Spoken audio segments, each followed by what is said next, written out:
A couple months back, I purchased 6 of the Midland radios for the homestead so that we had communications not only with our neighbors, but back and forth. Nice to have a couple extra on hand that I could share or hand out to folks. Unfortunately, 2 of the 6 have been lost, or we're down to 4 for lack of having a lanyard. I'm going to show you how to build a military grade, really nice lanyard that's going to give you the fizz. Where I first learned the importance of lanyards was wildland firefighting. I lost a really nice GPS because I didn't have it tied down, and after that I tied everything down. So we'll make one together here, but before that I want to show you kind of a couple of ways that I use them. And also I want to plug a company, Microbat Systems. I'm not affiliated, it's not a paid deal or anything. The guys over there are a small USA company that makes some really cool, innovative stuff that I've really liked, and I've got to give them credit for the lanyard idea. They are the one that invented it. When I saw it, I'm like, oh, that's really good. A lot better than anything that I've made. So what Microbat has done, they make lots of cool little things, but one of the things that I really like was this little lanyard system right here. It's a piece of military grade shot cord with a really nice clip and this little sliding Velcro deal, and then I don't know what you call these little locks so you can adjust it. But man, this solved a problem for me with just dealing with the night vision. So night vision here on my helmet. Now this is a Wilcox mount, which is a breakaway. It's a quick breakaway to protect you in case you got hung up on something, branches or something, rather than just wrenching your neck. That thing will flip off there, but that could break away and you could lose your night vision at night and not find it. So guys recommend that you keep it lanyarded. So I've tried various different things and they all got in the way, and they were all really terrible except for this one. And what's so nice about it is that the lanyard comes with it. So when you stow this, you don't have to unhook anything. You don't have to fiddle around with it. You just simply slap it on with the Velcro and it goes anywhere. It's really a smart little design there. Also, he sent me these little, come on guys. He sent me these little candy pouches, which are really cool. They Velcro on to anywhere. It just basically gives you a little pocket. I just keep it on the back of my helmet, and I keep spare batteries and little IR glow sticks. You know, these little guys here, right there. So you can even put weights in there. The Velcro really sticks on there, and then it gets Velcro on the back. One little addition that I would add, just a little FYI for the guys at Microbat, is if you could sew Velcro on the inside, that'd be handy, because then we could use the little battery holders. They're not jumbling around in here, and you could place those. I think that would be kind of a nice little option. So that's one option, or that's one type of a lanyard that I use. The other one is just on my bow fang. This is the one that we're going to make today right there, using the stuff that he gave me. So let me show you the little kit. Oh, one other thing. I guess I could show you another place I use lanyards. Like I put one of those, oh goodness, we have a radio communication breakdown here. One of his little candy pouches with the lanyard deal on there, right on my web gear, or my plate carrier, and I just keep my whistle on there. You know, it's our poor man's communication for my neighbors that don't have radios. We've got a little system in place that we can use that. So handy little guys, and just keep things from getting lost. So let's look at the things that he sent me, and we'll put together one together. Okay guys, you can kind of just look over my shoulder here as we do it. So this is what we're going to build right here, and this was kind of my take on what Microbat had already done right there. We've got a nice little clip there, we've got shrink tape, we've got a tab, and some good shot cord. Nice having that little clip on there with the split rings, because you could just hang it on anything. If you only made one, then you could move it around if you had to. But so what I'm hoping will happen, and I sent it, what he sent me was this. So he sent me these little cam lock deals. He sent me a handful of these really high quality little black spring clips, which I really like these. Some nice quality stainless steel split rings, and then a couple of different colors of the shot cord, as well as some shrink tubing. Now the first time I saw a lanyard like this was also, Microbat sent me this little guy, and this is just a little Velcro bag that has inside of it three lanyards. Now I don't have that much stuff on my helmet, but apparently there's guys that want to lanyard everything up so they don't lose it. You might have a night flashlight on there and night vision and who knows what. But what's kind of cool about this is this little bag will stick on there. You can take this little clip or wire, or the paracord here, and I actually put that clip on there. Clip it onto your helmet. Now you've got lanyards for 3 different things, and if you don't want them, you can simply store them back in the bag. You can just have 1 out or 2. And then this little guy here is kind of clever. This allows you to adjust the length of them independently. So it's really quite smart, actually. So I was looking at that and I thought, man, I like the look of that. Let's see if we can't make that ourselves. So what he sent me were these components right here.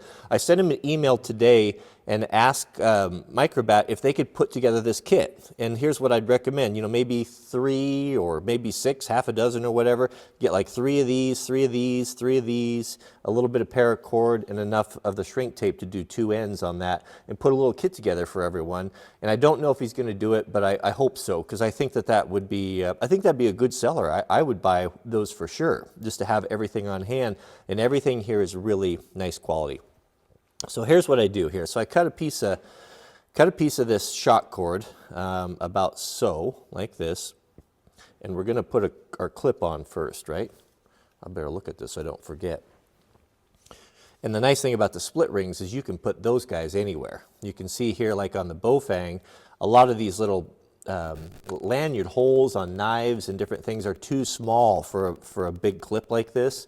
So that split ring will give you the ability to size anything you want to.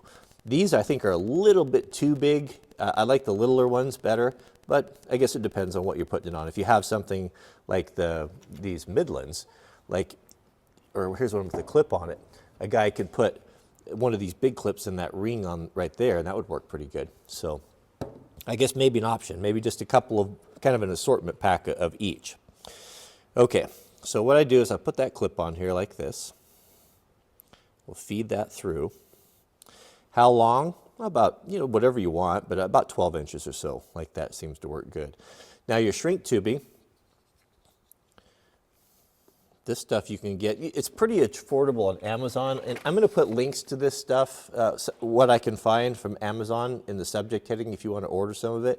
This is kind of a handy little thing here. It's just an assortment of shrink tubing, and I use that in my zipper pulls. It really makes it a lot easier to get a hold of.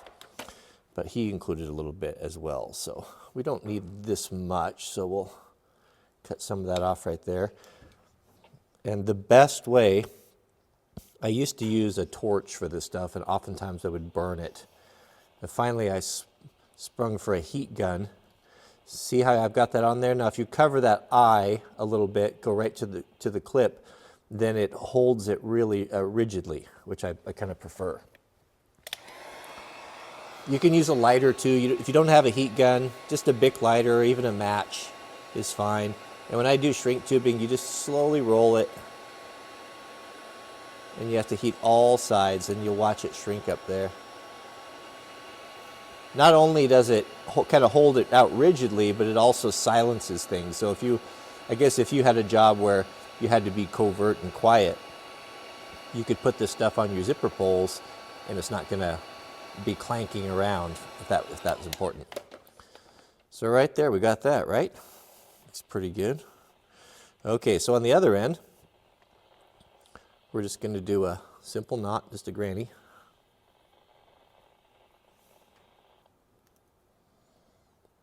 Like that. And now I'll pull these guys. You dress your knot.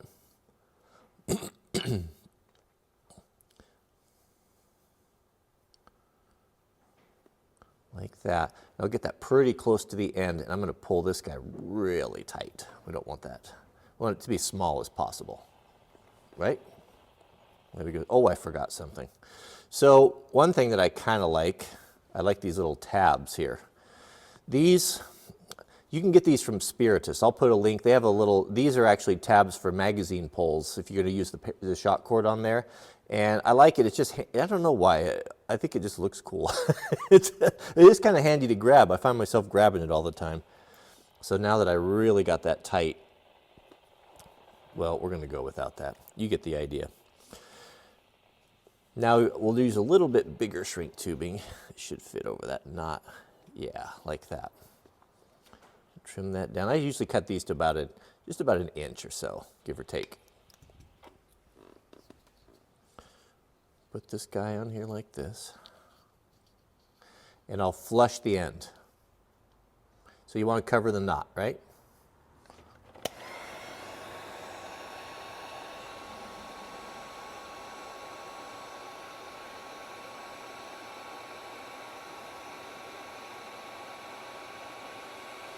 shrink tubing gives me the fizz. I don't know why, I've always liked it.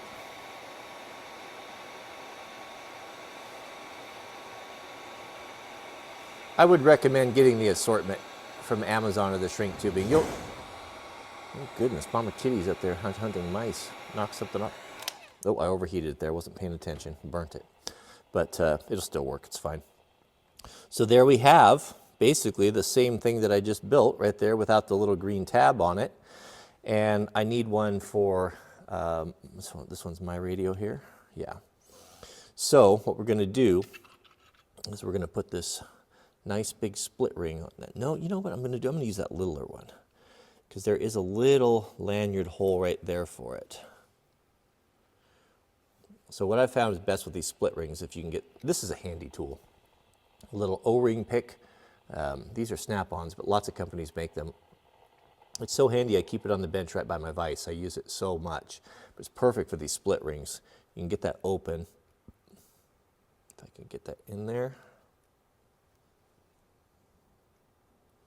One of my subscribers sent me a pair of these Knipex, these real small detailed pliers, and I forgot who it was. I'm sorry if I forgot your name, but my goodness, I love these things. They're smooth on the inside, they're very pointed. I use these things all the time. This is the greatest crafting pliers ever for when you just need to reach in and pull stuff and just have a little extra hand. And this is a perfect example where these are so good. They're not heavy duty pliers, they're just really good for that fiddly little work, that little things that give you trouble like this here. Okay, we'll leave that on there. There we go. Okay, we've got our D-ring or our split ring on there. We clamp our lanyard on and boom, there you go, right? How nice is that?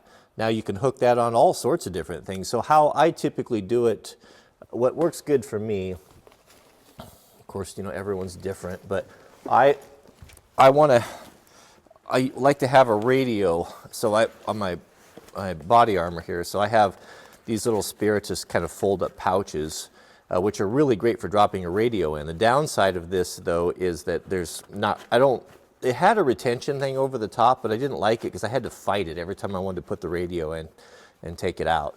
So having this lanyard here now, hopefully you can see this here, I've got these little guys I used to use for holding lanyards on wildland firefighting, these little plastic clips that just fit into inside of any sort of like molly or web gear. Now I can put that lanyard, I can just put this in here like that, snap that shut. And now my radio's tethered, but I can still get to it. And if I need to unhook it, it's very simple. I can just push this right here and that opens up and I can take it out. So, and you know, also, you know, if you're working in a place where you're afraid you might drop it on a boat or something in the water, these lanyards are really good for this right here. So there's all sorts of applications a guy could use them for. I mean, I was geeking out last night on it, and I made one for my knife. I don't know why. I was just having fun, you know how it goes when you start getting into stuff. But that works out really good. Okay, is there anything else? Nope, I guess that's it. So I'll put this is kind of a concept, I'll put a link to this stuff that I can find on Amazon. I'm gonna put a link to the Microbats, their website as well, and hopefully they could put together this kit that they did for me. It was really nice. It was, and I like the way they packaged everything. It was just kind of a sleeve, like a long skinny plastic bag, like this here. I thought it was quite clever, but it was a little bit longer than this. And then I had, he put, the D-rings were in here, and then there was these little locks right there, and they were sealed in between, like someone took, you know, one of those like freezer sealers, and so you just pulled this plastic thing out there, and you had all the stuff for the lanyard. It was quite clever. I appreciated that. I thought it was really nice, and if he could put that together, I will share it in a future video so that you guys can do it, so you don't have to go and try to source all this stuff. But you know, even if it was, you know, if you could put it where you could do like 4 lanyards or so, or half a dozen, even if it was like $30 or so, I think it would be a fair price, because goodness, what would it cost you to lose your night vision or to lose an expensive light or something like that? So I thought it was cool. All right, well, thanks for watching, guys. we're going fishing tomorrow. I'm going to bring you along for that. We're going to take the Sweet Loaf, Lord willing, and we'll go up to the high alpine lake. So thanks for watching. Keep us in your prayers. May God bless you and your families, and we'll see you guys on the next video.